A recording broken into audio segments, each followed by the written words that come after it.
Thank you for joining me today, Dr. Greer. Thank you. And for those joining us many people are very much aware of your work, your new film, your new book, but for those who aren't, can you just give a brief background of this phenomenal work you're doing right now? Well, Unacknowledged is the name of the film and the book, and it comes from the first word in a level of classification in top secret projects known as Unacknowledged Special Access Projects, or USAPs.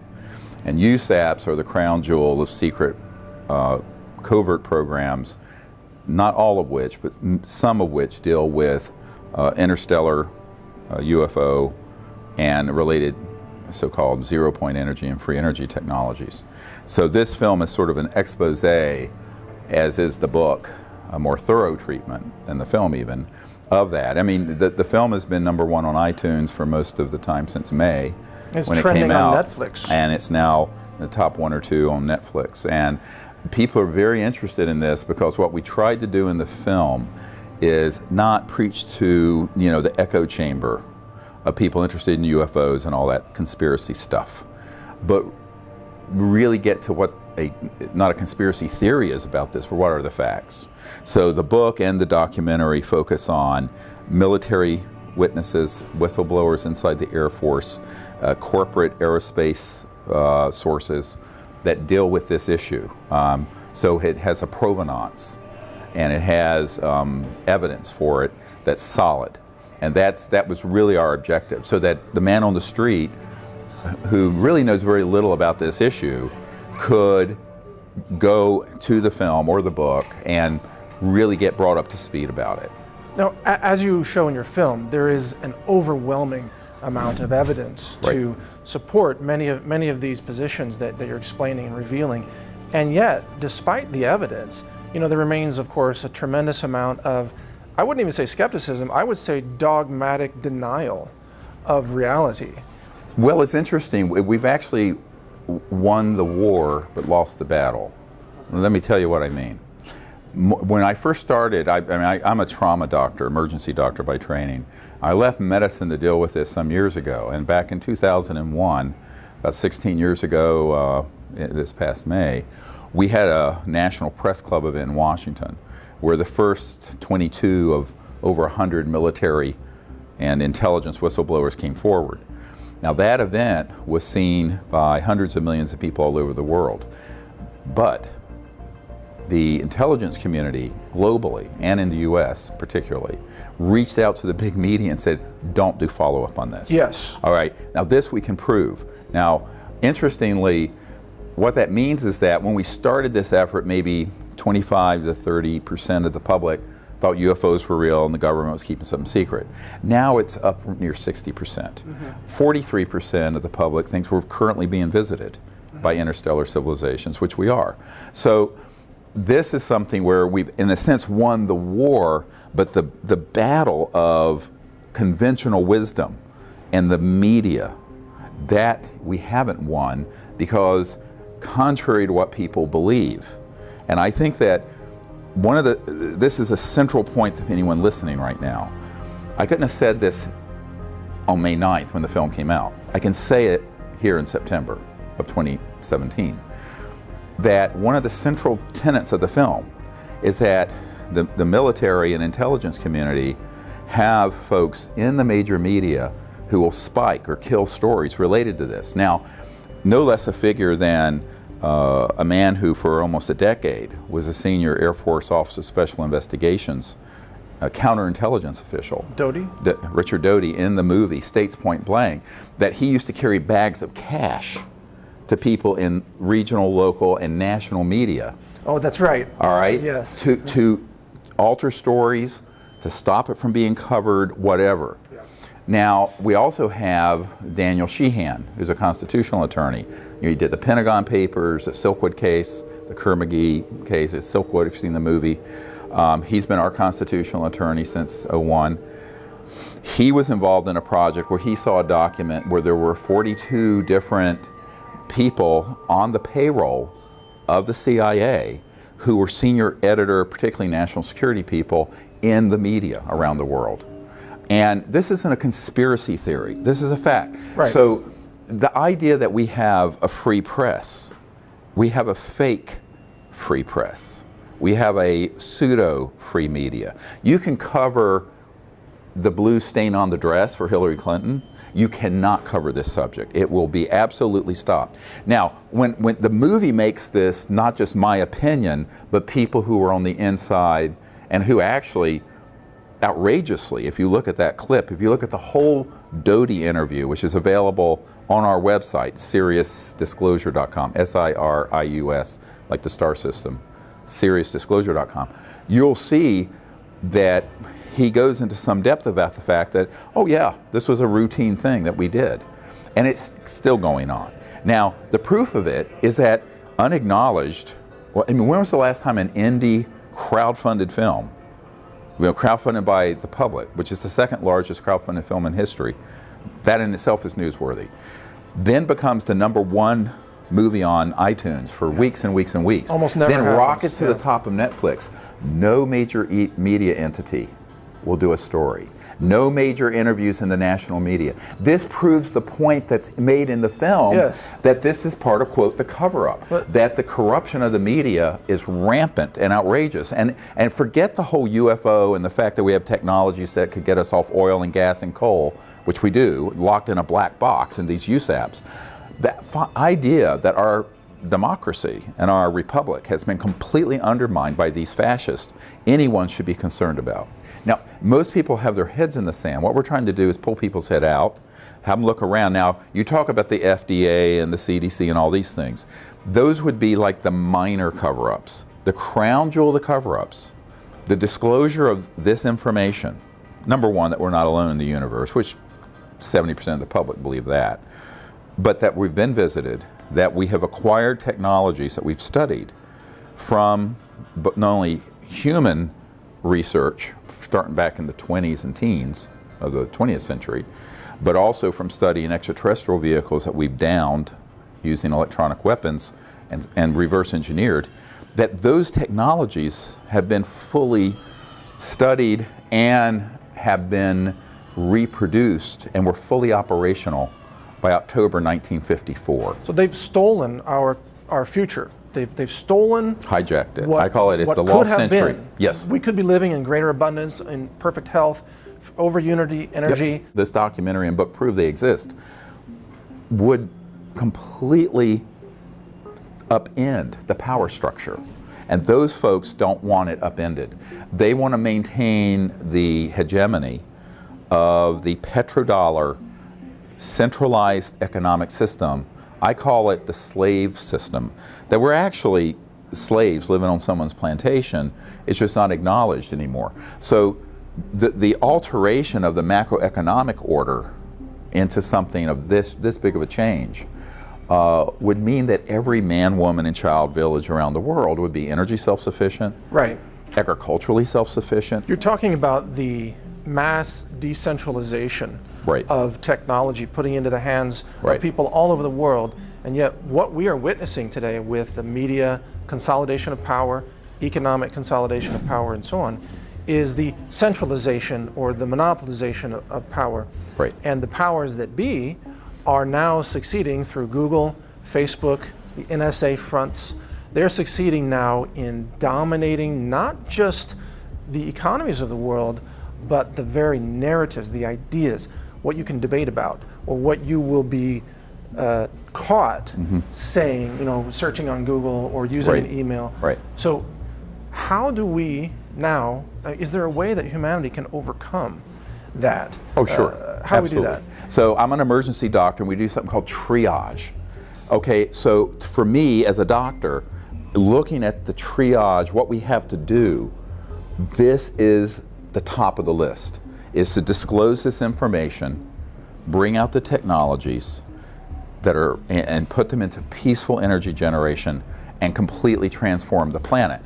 It's eminently doable, but it can't be done by one man or two or three. We're going to have to get a lot of people involved, and we're going to have to get some people who are also going to walk the talk financially.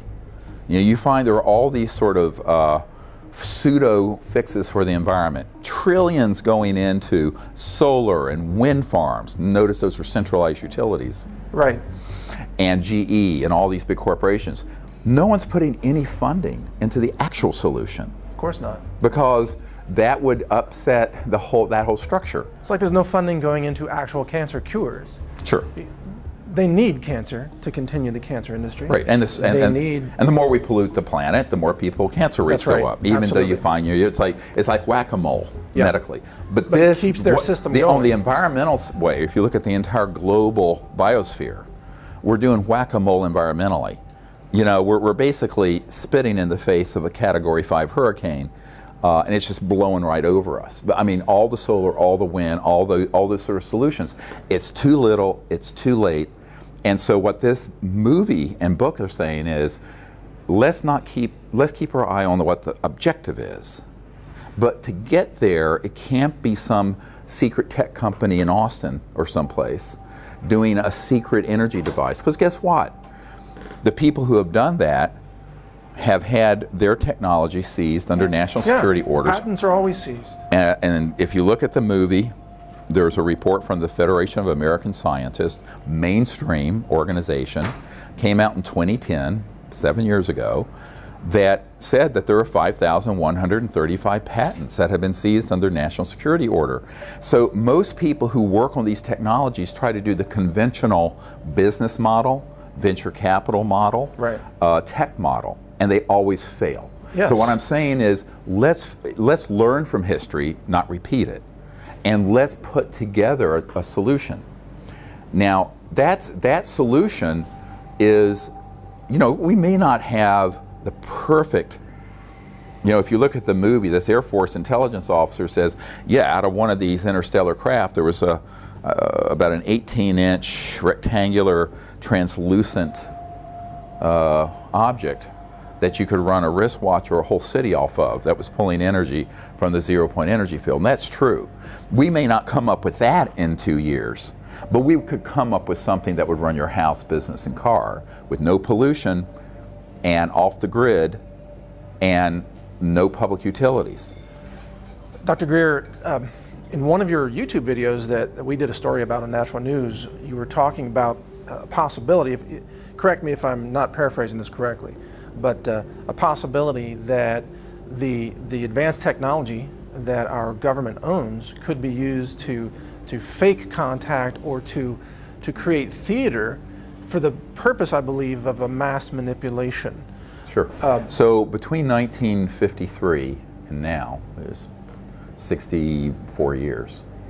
If you look at the 1953 document from Bedell Smith, the CIA director, it talks about the psychological value of the UFO subject. Now, this was around the time they mastered gravity control. They had all these projects going, and they realized that the people, some 5% of the public have seen a UFO. So they figure at some point we're not going to be able to really hide the fact these are around, but we can do a psychological game where they are either debunked and ridiculed so that no one in polite or scientific establishment will talk about it, which they were very good at discrediting. And if they do, they'll be considered lunatic. But if they get through that and believe it's out there, they'll think it's a threat. All right. So beginning in the 50s and 60s, they began hoaxing events. So the hoaxing of extraterrestrial events using things that look like a UFO, made by Lockheed Martin, and my uncle worked for Northrop Grumman, in these classified aerospace projects where they have these anti-gravity devices, look like a flying saucer. They're not ET. There are ones that are extraterrestrial, but I'm talking about the ones that are man-made. And they will stage events. And then they started, in the early days, they started getting people of with certain deformities or with very short stature and doing like Hollywood costumes. And they would go and put these things out and they'd start abducting people. Now this Air Force intelligence officer admits this, that the military, very deep, unacknowledged special access projects have been involved in the hoaxing and faking of contact events for their psychological warfare value. And what that means is to induce fear. Okay. Okay, and the long-term plan, as Werner von Braun said, the man who invented the rocket for Adolf Hitler, the V2 rocket. The V2 rocket was invented by Werner von Braun. His spokeswoman for the last 4 or 5 years of his life is a whistleblower on our team, Carol Rosen. And she said on his deathbed, Werner von Braun said, they're going to basically hoax an alien threat to unite the world around a military junta. This is, but in order to do that, it can't come out of the blue. They've been doing the psychological warfare preparation since the 50s and 60s. So what I'm saying to people is that 90+% of everything on this subject on the internet, in documentaries, on TV, is disinformation designed to sow confusion and fear that there's a threat from outer space. Now, one of the things about this that's always so amazing to me, and it shows how little critical thinking there is in the UFO field, frankly, and in the New Age field as well, is that any interstellar civilization that was hostile, coming across our little planet, beginning to detonate atomic weapons in 1945, could have shut this whole baby down in a nanosecond. Sure. All right, because you're talking about faster than the speed of light travel, faster than the speed of light electronics, communication, and weaponization. Advanced so if they wanted to actually fix that problem, it would have been point, set, match in 1945. They haven't. And the reason these interstellar civilizations haven't is that, it sounds like the prime directive in Star Trek, but it is. They don't interfere unless they absolutely have to. All right? Now, they're just like, I tell people, the analogy that people can kind of relate to is how successful was our implementation and foisting of Jeffersonian democracy on Afghanistan after 16 years of running around in the desert? Not much. So you cannot impose from an outside, higher developed civilization onto a less developed civilization.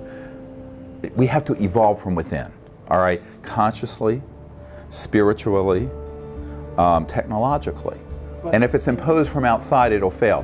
But the intelligence community has seized on the vacuum, the lack of critical research and thinking in this area, to do all kinds of staged and hoax events that scare the hell out of people. So the average person I run into on the street go, oh yeah, but aren't you afraid of being abducted? I said, well, yeah, but it's not by extraterrestrials. It's a covert cell running out of Kirtland Air Force Base or out of Nellis or one of these Air Force bases in a man-made anti-gravity device using these things that look like aliens, but they're not ET. So this is that whole narrative was concocted by the intelligence community. And the public, the movie Alien, the science fiction crowd, the Hollywood crowd, the UFO public, and the general populace have swallowed that fake stuff, hook, line, and sinker. One of the things we try to do in this documentary is to pull the curtain back on this fraud. If these extraterrestrial or advanced civilizations are observing us, do you believe that they would, or that perhaps they already have, intervened when we take such disastrous steps, such as launching nuclear weapons, that would devastate the planet itself? In other words, is there a point of intervention that we have crossed or we might cross? Well, this is a very difficult thing to talk about, but what you'll see is that beginning in the 40s and 50s, there was a presence, overflight presence, and reconnaissance presence of every single atomic and nuclear weapons facility everywhere, not just in the US, but also in France, Great Britain, Russia, etc. So obviously they're very concerned about that, but they're not going to just go and shut them all down. They have demonstrated they can. One of the famous cases we exposed was the Minot, North Dakota Strategic Air Command, where there were somewhere between 18 and 21 intercontinental ballistic missile silos were taken offline and rendered unlaunchable the same morning, because there was an ET craft out there basically showing, if you guys launch all these, this is in the darkest days of the Cold War, we can sort of stop that. But I think that people are mistaken. They conflate those events with the idea that somehow Big Brother from space is going to fix all our problems. No, they were just sending a signal up through the national security system that if you go to mutual assured destruction, there could be an intervention, because we really don't want you destroying this beautiful planet. I mean, their message was a message of, please don't destroy it. In fact, one of the captains who was there, Air Force captain, said the feeling he got from that event was that the ETs were trying to say, please don't destroy this beautiful planet, but if you go that far, we could intervene. Now, people say, then why didn't they intervene in Hiroshima and Nagasaki? I said, those were terrible, lost hundreds of thousands of lives. It wasn't something that would be an extinction level event. Those weren't thermonuclear. The fact of the matter is these interstellar civilizations aren't going to come in and try to get involved in these things. They want us to fix it. They want us to fix our planet so that we're peaceful. Then they're going to welcome us in space. They want to fix our environment, and they know we have the technologies. They want us to do it. We're the children of Earth, and we have the primary responsibility, not somebody out there in interstellar space. So now they're observing us in case things go very badly wrong, and let's hope they don't. But in the meanwhile, I'd say, let's not sit on our hands. Let's actually do this and make this change, this whole transformation to a new era on this planet happen. We can do it. How do you stay on course with your determination and you have to have a lot of courage to speak out in that way. You and I are similar, although our topic focus is different. You know, we're both ridiculed in the media, but we both have a scientific background. And we both present a lot of evidence on the issues that we focus on. Yet, you know, you're attacked all the time. Are people just waking up and knowing that that's nonsense? They know that the fake news is fake now? They do. What's interesting is that, you know, Congress has, what, a 15% approval rating? Yeah. The media has a lower one. The only thing with less esteem than the Congress is the media. Everyone knows it's all nonsense, and no one trusts them. And as well, they should not be trusted. So they're turning to other places, and this is why there's such an appetite. When we put this film out, I mean, remember, this is not a big Hollywood blockbuster film where you put $50 to $100 million in advertising. What was your budget on the film? You know, I mean, the budget on the film was about $500,000. Wow.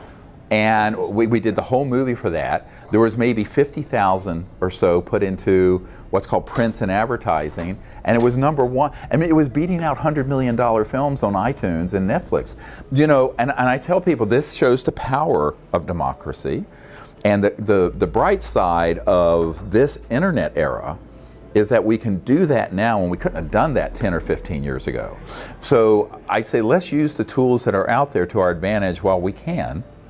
And let's go to this next step where we put together a healing program for the planet, okay, health and healing for Gaia, all right? And that's the next big thing that we have to achieve. It's going to be harder than the informational, educational effort we're involved with, because now you're talking with hard technologies. And there are very powerful interests that do not want technologies to come out that would terminate the oil industry. Okay, so we have to figure out a strategy that would frustrate their tactical and strategic efforts. Now, that's why I tell people, you know, I've come up with this New Earth Energy Incubator. You know, Google has an incubator, Apple, they all have incubator funds to do kind of out there research, cutting edge. We need something for the planet and for humanity that's an incubator, research and development effort. And that's what I think we have to find the support to do. And we need to find a few enlightened people, or a whole lot of people, to put the backing into that and get that up and stood up properly. But our view of it is that it has to be something where from the moment it's announced to the time you release a technology, it's all open source. That's right. I completely agree. And it's not secret, and also it's live streamed. So the laboratory workstations are literally online in real time so that people see what's going on. There's total transparency. And nothing held back, because when people keep something secret for as long as a month, in that 30-day period, that's what I call the kill box, where these petro-Nazis come in, confiscate your device, sometimes assassinate the people who have them, do all kinds of things. So you have to do this with the whole world watching. Put us on the disclosure node list. I mean, we can be a mirror broadcast. Exactly. It could be a box there just showing what's going on. Yeah. And then the instant we would have a breakthrough. But first we have to find the funding. This is not like developing an app where you can have some guy in his flip-flops and pajamas sitting in his basement.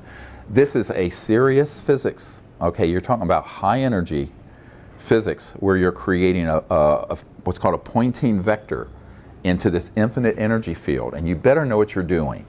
All right, you need really specialized equipment. You need scientists, physicists, people who are materials managers who know specialized materials. You need all these people working together in a laboratory. So to stand that thing up is going to be tens of millions to maybe 100 million. Sure. But like I said, we just had a boxing match where, not counting the promoter, the two people boxing got 400 million. Yeah. So you don't tell me that our society can't do this.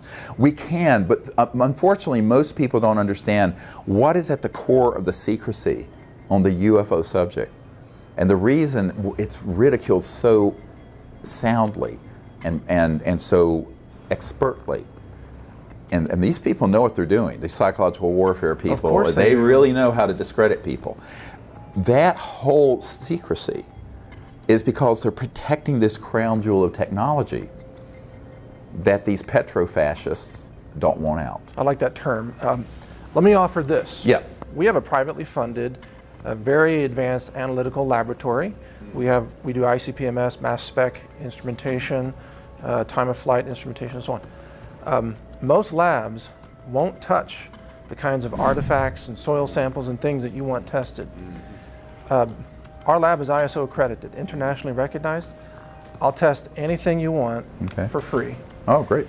Every element that we can test, including isotopic ratios. We can look at the ratios of different isotopes. But of course, no radioactive things, please. We don't need that. But everything else, we'll test, and it's right here in Central Texas. So let me offer that. It's available to you and your team. Could be useful.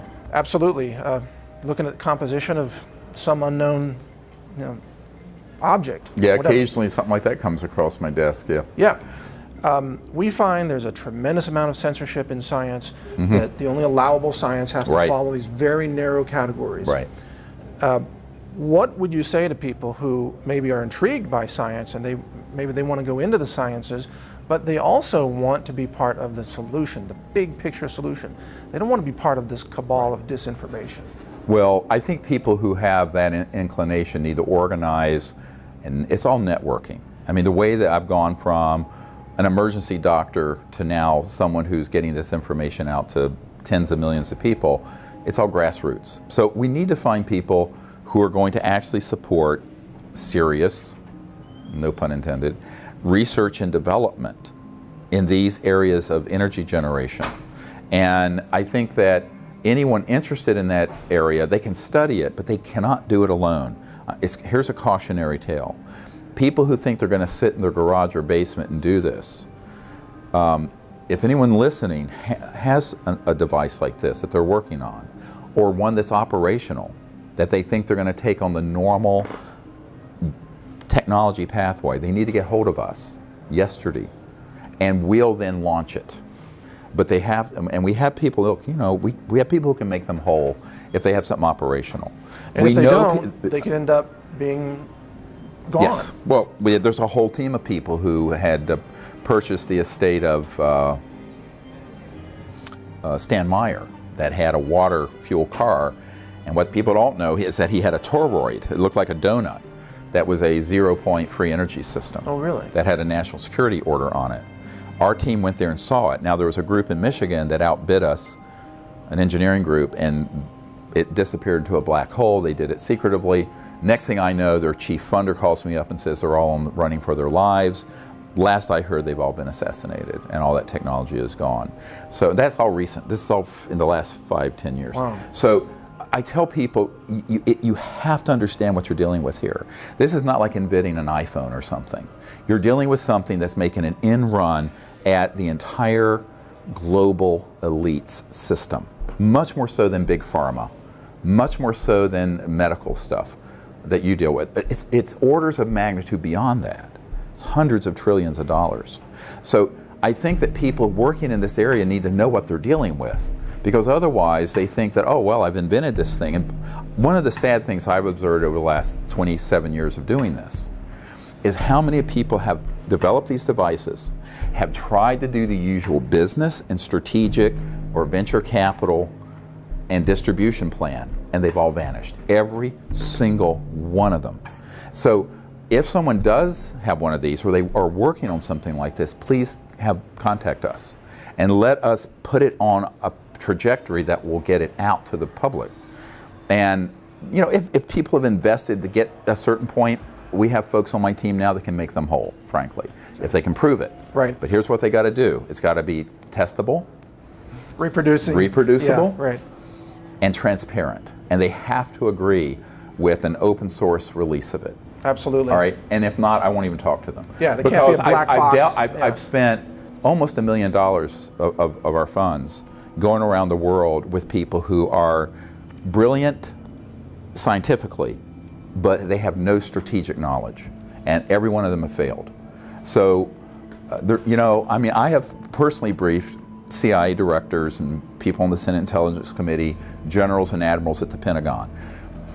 In every one of these cases, what I've found is that when you're dealing with an unacknowledged special access project, truly unacknowledged, it's like really a different universe. And people dealing with these technologies have to understand that's what they're dealing with. And frankly, you know, I've been threatened plenty of times over the years. I've had 3 people I've worked with on my team assassinated. And, you know, there's a former CIA director who was going to hand off one of these devices to us, and around $50 million in sort of seed money so we could get it out, who the week he was going to meet with a member of my board, they found him floating down the Potomac River.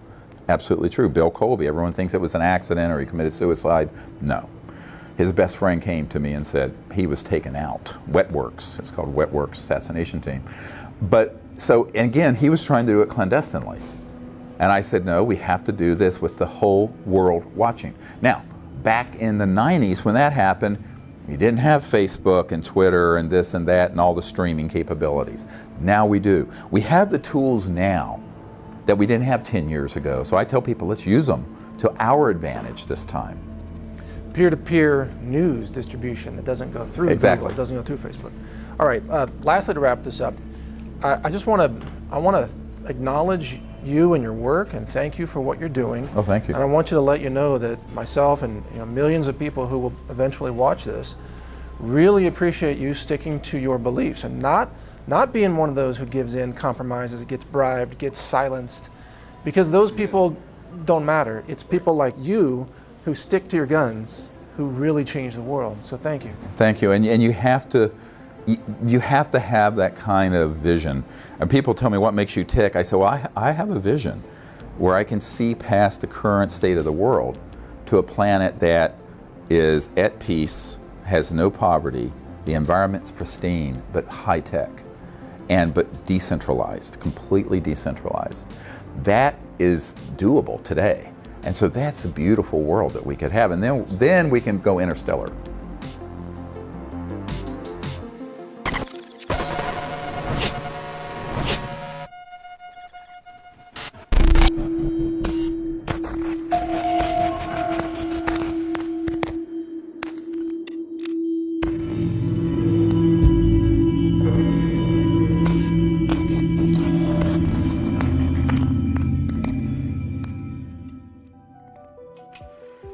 Support our films for humanity.